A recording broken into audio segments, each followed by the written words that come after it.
Hi again everybody, so we will continue the second video how to code a shipment and multi-shipment. So I'm just going to open the iShip with the user ID or the iShip ID, and as we agreed about the password, which is going to be all the time the postal code for the store.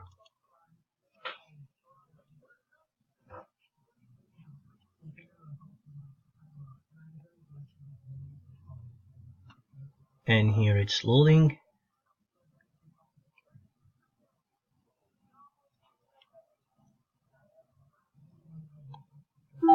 Here we go.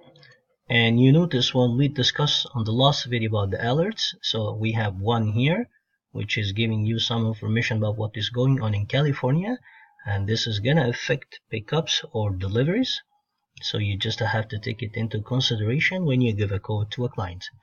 Now again, we will give more focus today on how to give a code, and we will have actually a situation, but before we go to that situation, I would like to remind you about this section here. We call it a coding section, which is have the ship date, country, by default is Canada, postal code, city, the type, is it going to commercial or residential address, and then if there is any customs, and we will go through that, and the invoice amount, which is the value for the item that you are sending, and then the weight, packing, what type of packing, length, width, height, if it's gonna be like a box or a parcel, and then packed by who, by the center, by the customer, because this is still making a big difference when you apply the declared value.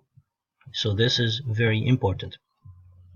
So I think the best way just to explain how to code fast, we can just go to a mock situation, like we will have a client asking us to ship something, and let's see how we will process this fast. So we have Nelly, and she will pretend like a client, and let's see how it's gonna be the situation.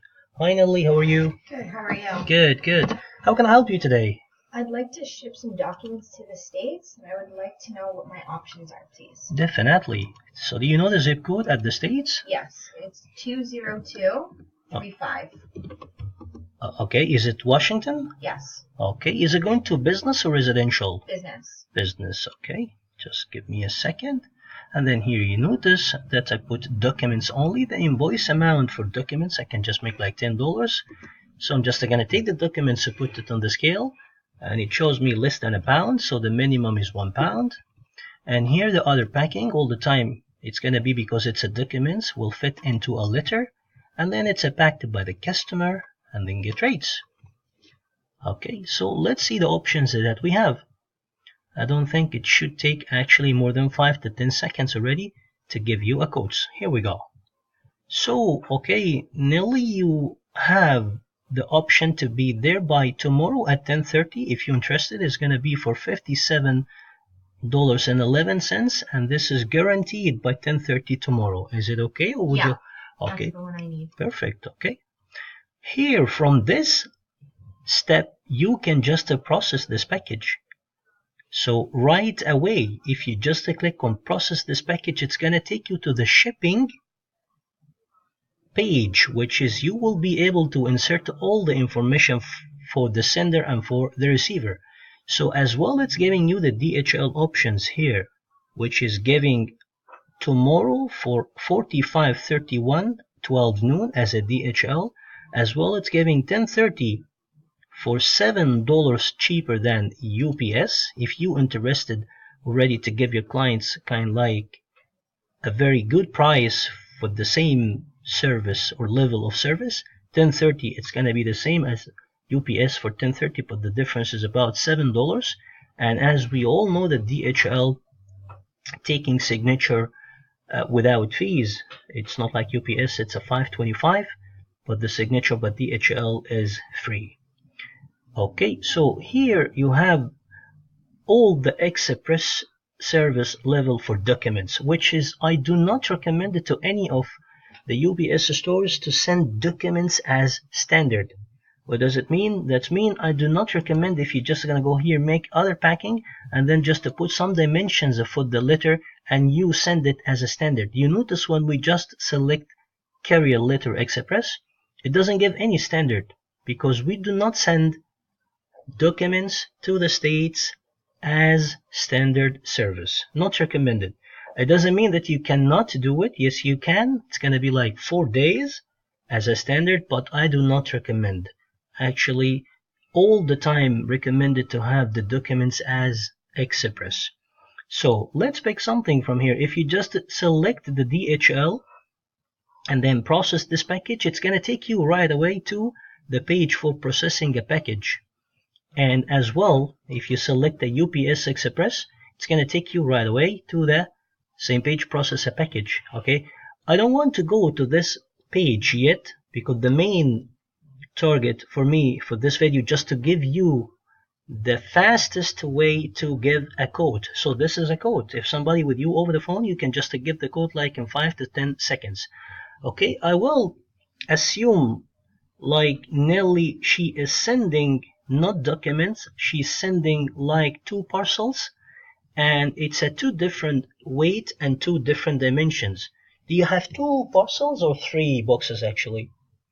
Is it 2 what you're gonna send? Let's assume like, do you have 2 boxes? I have 2 boxes. Okay, 2 boxes. Okay, so we're just gonna like take this to other packing, and instead of a documents is gonna be a box, and I put the first box on the scale and it's giving me, for example, 10 pounds, and then other packing I will leave it as is, and then I'm just gonna put the length with the height. Let's assume it's gonna be 10, 10, 10, and it's packed by the customer. Okay, and then I'm just gonna click on get rates.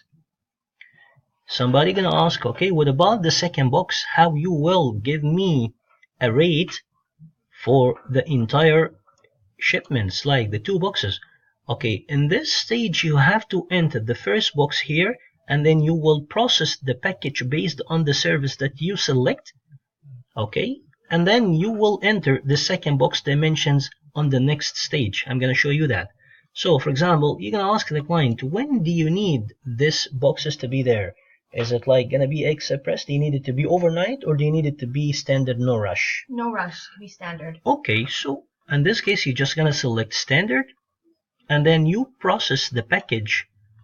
You're going to ask, should I process it right away based on 1 box? No, you're just going to enter the second box like on the next 3 seconds.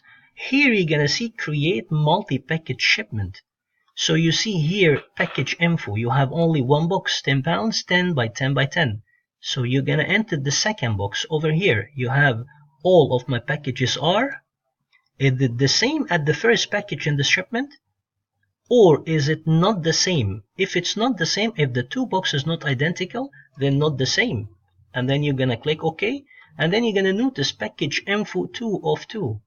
Then we will enter the weight for the second one. It was, for example, 12.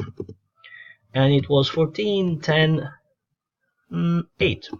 All the time keep in mind that the length is the longest side, and then the width second longest, and then the height. Okay, and this one too is being packed by the customer, and you can just give the rate. Click on get rates. This is going to give you the quotation for the 2 boxes standard going to Washington. So this is the UPS standard. And then you may ask the client, would you like to have a shipment protection for this or not? Yes. Okay, so easy to just click on the declared value. How much would you like to insure your boxes for? 200.